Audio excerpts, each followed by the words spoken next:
Hey everyone, how you doing today? Happy MLK. It is January 17th, 2022. And I just wanted to take this day since the market is closed today, this Monday, in observance for Martin Luther King, to actually just go over some basic charting and some other trading techniques later on in the video. But starting with TOS, this is a platform that I like. I use, it's a little old school. It's not anything fancy like TradingView or Webull, but it is great for your novice traders, your experienced traders, as well as the advanced traders who probably use it. And yeah, it's just a beautiful platform. There's a lot to it, and it's a great way to start learning. If you're new to trading or if you're new to the channel, please hit the like button and the subscribe on the video. We would love to see you in our Discord community, which is the link will be provided below in the comments. And yeah, let's get started.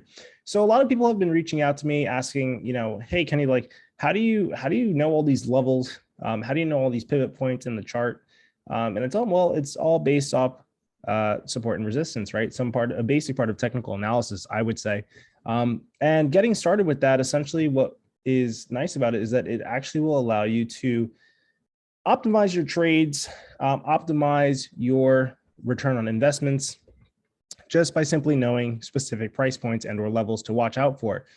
So when we talk about support and resistance, essentially what we're looking for is different areas of where the stock might consolidate and find some sort of pivot or bounce. That's where we call support. And if it's, coming to the downside, if you will, and if a stock, like in this case, eBay, is rising to a certain level, but does not break above, usually that wall is called a resistance line. So we're going to use eBay as an example and how, pretty much how to see how you can chart. And yeah, let's get into it. So first things first, I have different time frames set up here on Thinkorswim. I personally like to start with the 3-year by week. What it does is it actually takes out the static of a intraday chart like this. And what it actually will provide you is with historical levels, right? So let's say you're trading eBay and eBay is currently priced at 6345 or $63.45 right now. And eBay starts dropping into the 50s. Well, it would be nice to know what levels here there are, right? If you're just looking at this, you wouldn't really know what's going to happen after, $63 or $62.82. You might be saying, well, it could drop, but how far does it drop? Well, by zooming out of the chart, you can see there's some previous areas here, which might provide you some context. So one of the simple things that I like to do is I like to come here to my price level tool. It's the $ with the line underneath. And by doing this, I just click this here. And as you can see, I'll just test it out in this empty space here. If I click once, it actually gives me kind of a horizontal array here. Now you can customize it. Usually it's solid. I prefer the dashes, it's easier. But the nice thing about this is that you can actually use this tool to kind of start with a basis of different levels. Now, the reason I tell my traders in our community, start with the 3-year by week chart is because you'll get all this data back here. And also the candles simplify, right? So what you might see here in a 4-hour chart, as you can see, is a lot more turns, pivots.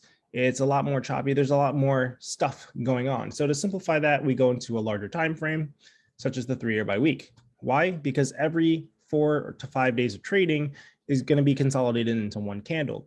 And then it will actually allow you to look at the chart a lot easier. So with that being said, one of the things that I do is I start from left to right. That's the same way that we read, usually, at least here in America. And so first thing I like to do is I like to look for different, guess we got a hawk over there.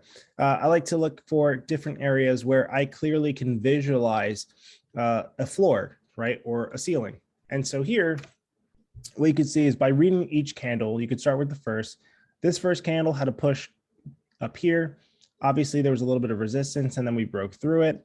And you could see by plotting the wicks and not where the bodies are, it actually will give you the most upper range that the price action of that stock traded. Now, you could trade the bodies, and what I mean by that is not pointing out these wicks here, like putting a level at the top here. You can do the same thing and put them down here on the body. But all I would say is that whatever style you decide to do, whatever technique you try to do, keep it consistent throughout your trading, right? You don't want to be trading the or plotting the wicks and the bodies at the same, because it's kind of going to throw off your levels here. Okay, let's start over with that. So with that being said, let's get started. And as you can see here, the only thing I have is the chart and the volume. So right here, you can see there was a clear support, or pretty much the floor is right here, I should say. So I like to start with the floor, starting with this candle. Clearly, this was the lowest that it was before it bounced off and started moving higher. We then pushed up into this area where it was trading around $38. Looks like the 37.35 was the close, but it did reach a high of about 39.14. And it doesn't have to be exact, but you'll see what I mean by plotting the wicks here at the end. You can see here's a little bit of a level, right? And what I like to say is just try to find areas of consolidation. These areas of consolidation will actually enable you to kind of see the chart a little bit better, right? So you could see we kind of entered this level, we consolidated, and I usually chart off the most upper red candle's wick. So something I've found out that I like to do, and it seems to work for me. Okay, so this consolidation, you could see here, here's the most level or most low level on the red wick down here. And we kind of just keep plotting this. Now, I always say when you do the 3 year by week, right, the longest time frame, just ballpark it. Doesn't have to be accurate. You could see here, there was some sort of level consolidation. Whoops. And we just keep moving, keep reading the price action here. So you can see the stock bumped, kind of ran, came down, consolidated here. Here was the lowest point that it reached before, continuing higher, and so on and so forth. There's another point of resistance where price action changed. Okay, we kind of had this one from here, so I'm not going to worry about that. And you don't have to get everything. You'll see what I mean on how this actually will transpire later.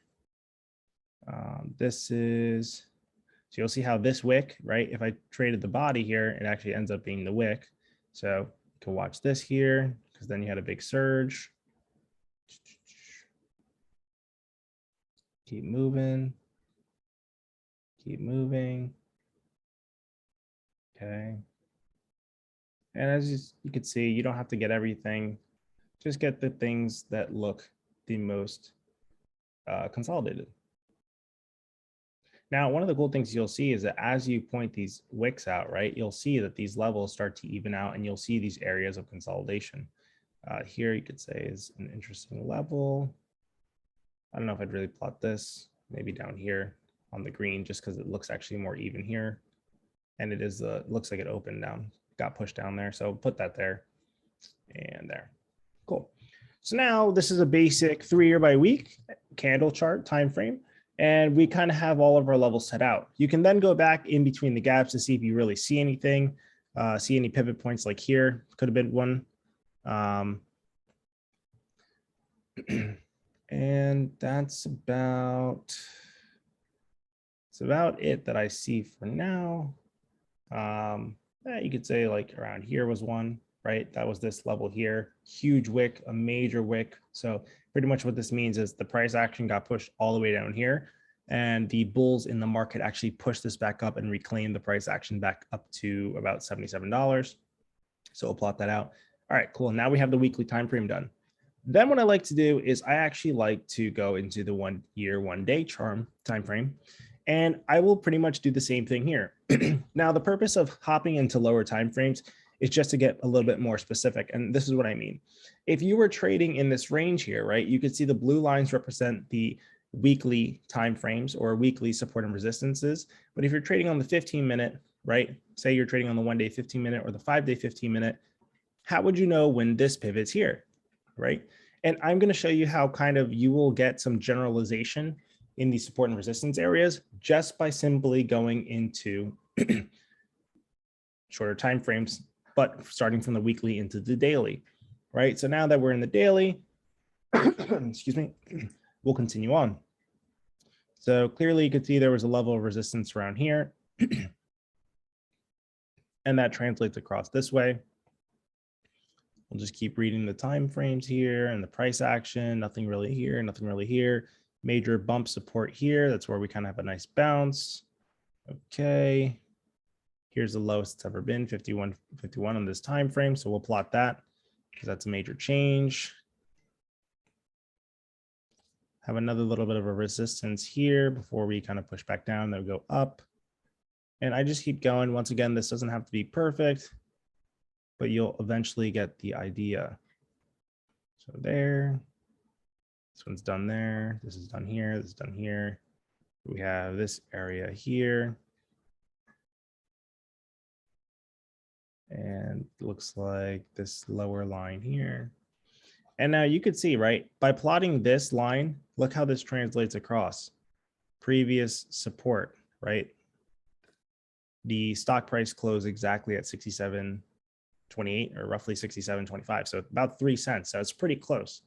So you'll see how this actually ends up turning out. We'll go back to here, major kind of little wick there. And a resist, it looks like there was resistance, or I say resistance day as a joke, but you'll see that kind of come here. Another resistance line here. And this is really just how far do you want to take it, right?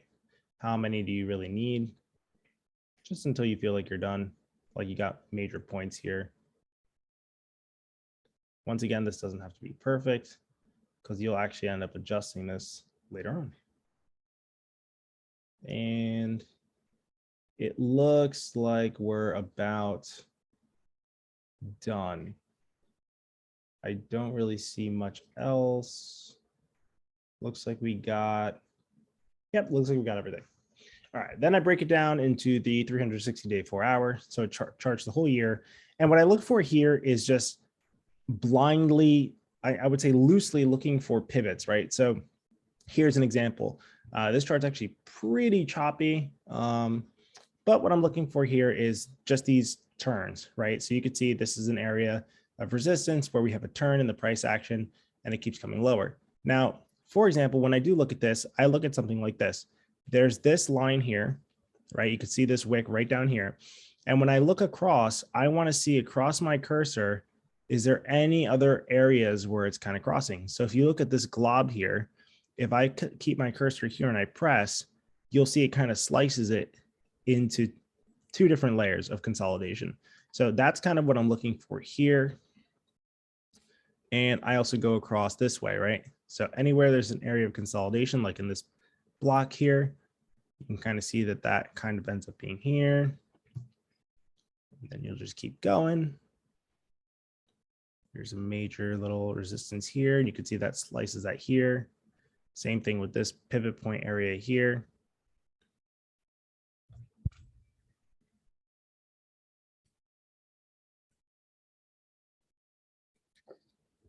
And as you do this, you'll actually see how cool this plays out to be, where when you're trading, you'll find these levels, right? So like you could see there's like all these little wicks here. So if you were to chart those, you could see it kind of slices this consolidation level, right? Here's a little support area, and then it continues going this way, right? So that's pretty, it's a nice little technique that I like to do. And like I said, this is all ballparking, because in reality, you can't really control the stock price or the stock movement, but you can kind of see and plan out where your levels are, right? Or where the levels of the stock are. And then you can kind of, you know, predominantly judge exactly how you want to trade something around those levels. So that's about it. All right. Now, if we break this down into that 15-minute time frame I was telling you about, and actually, let's just see if there's anything else here.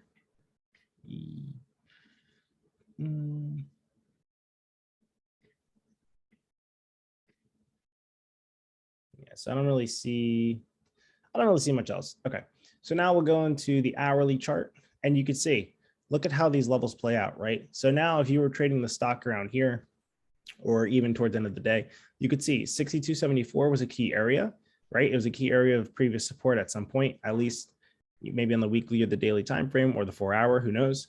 But it gives you kind of pivot areas to look out for. Now you could see this is off just 40 cents. And this was a ballpark, right? The more you practice this, the key is that the better you're going to get. And the more that you could develop your consistency in charting, the better your consistency will be with your trading.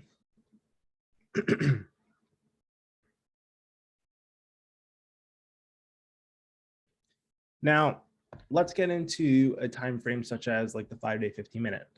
So now you can see there's different levels, right? Once you actually move from the 4-hour, you could technically do the 20-day 1 hour, right? Sometimes it's nice to just see what's going on here. And this would be kind of like the same thing as the 4-hour, right? You're just looking for interesting areas of wicks where you could see support. So like here, there's a nice wick here, right? End of day where we rejected that price breakout. And that actually shows you that there's a wall there around 64.59 and it translates all across. Here's a support for it. So if you saw this and played the bounce, right when it came back in, you would see that you could have made, about $1 and change profit or a little under $1 change profit, right? So we continue doing this and we'll pretty much just chart out all the little wicks that we could find. And they'll show you how they kind of pan out and play out. Okay. It's there. And we'll just say that's good for now. But now you can see, actually, we'll just continue a little bit more like there. And you can see right here at open, we kind of rejected here. And that was a previous area of resistance as well. So now that we kind of have that all laid out, look at how this translates into a time frame such as a day trading time frame like the 15-minute, right? Now you have different levels that you could play. So now what it enables you to do is, let's say you were trading eBay and you wanted to get calls at this point because you knew that this was an area of resistance right here or an area of support. You could have waited for the price action for maybe 15, 30 minutes, and then you'd see that the price action dumps. Well, then you're looking for these areas of key support where you can actually play the bounces, right? And you could play it off the volume. Now, same thing here. You could see one of our lines was exactly at $67 prior to actually looking in this time frame, and look where we got 66.99. So now that you know that's an area of resistance, on this day you could have waited to see, do we break this? Do we run to 67.25 before maybe moving higher, because there's no other technical lines or of support and resistance that we plotted. So that means that there could have been a potential move to the upside here. Or if we reject, we could play the downside move. Whoops. We could play the downside move, right? And let's say we were kind of feeling risky that day and we wanted to short the market or short eBay at least at this level. We could have got puts at the money for $67 and then rode them down as we take profit, and scale out, etc. So this is a very quick and easy way just for you to see how this turns out, right? From a long-term perspective into a more short-term perspective. And by doing this, this will actually allow you to better choose throughout the option chain, how do you want to trade, right? So now I could say to myself, all right, if I'm planning to trade eBay this week and I'm looking at, something like the 10-day, 30-minute, I want to see how did eBay trade overall? Well, now I can analyze, right? I go to the 1 year, 1 day, and I could say, okay, eBay has made a high at around $81.20. It looks like it's been trending down. It found a relative, support area here, and it bounced. And then it trended down again.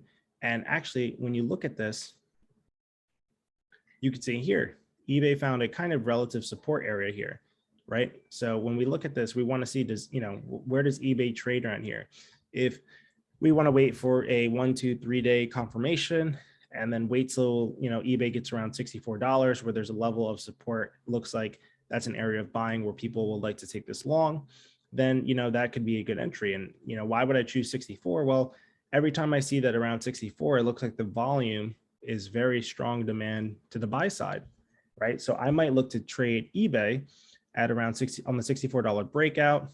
And if it breaks out, I know that this could push anywhere up to around $66, $67. So now I can look at eBay's premium on the option chart, right? And I can come here and say, okay, well, let's see how at the monies are trading for eBay for the week. Let's say I don't want to do something as risky as a week and I want to get an extra week of time. I can come here and I could say, oh, the $64 strike for calls is about $1.35 premium. Okay, if I'm going to trade this to $68, cool thing with Thinkorswim, you can right click on the contract. You can analyze the buy trade, right? Let's say you want to get 10 contracts of this. So you're going to spend roughly about, let's just say you get filled a little higher at about $1.50 for even purposes and illustration. And let's say you're only risking, let's say if this goes against you completely, you'd be risking $750. Okay, well, if eBay does end up moving roughly about 6% or 5%, your risk to reward here would be that you could potentially make about $1,000, right? Let's say you have an extra week of time and eBay ends up going, way above this price, above $67. And let's say maybe it does somehow come up into the 70s here. Then just by analyzing with the risk profile, you'll be able to find out that's about a 10% move or so. And now your risk assessment went from potentially risking $750 to profit about $2,300, right? So when you look at the math there, the risk to reward on this play actually isn't too terrible. It's about a 3-to-1 risk to reward. So every, $750 would be considered 1, right? The multiplier here is about a 3x. If you can expect eBay to move 10%, right? That in that case would need a very bullish market. It will also need a bullish move to the upside on eBay, maybe a catalyst of some sort or some potential news, or just a really nice week on the, NASDAQ sector, right? Or QQQ sector, a nice strong week, or two, I should say. So this is just a quick video to just show you how simple it is to do this, alongside kind of any other, chart or any ticker, right? And outside of doing this, then you can get into different levels of patterns, right? So now I can start looking for trend lines, right? And I could say, okay, if I connect this to the historical pricing, I could say, from the lows to this relative area, there's a trend line bounce. It looks like eBay broke that trend line bounce. And so for it to recover, it would obviously need to get into this area here. And I could start looking for a longer term position when I think that eBay's done selling off, if you will, right? And what I like to do on this case is I like to take the uppermost wick, right? And I go to connect it to the next uppermost wick that's actually range bound. And you'll see by doing that and extending, if I just plot that line there, this is what I mean by going on the longer time frames is look at historically that if you're on the 3-year by week time frame, right? And let's say you didn't realize this, let's say that you had actually just plotted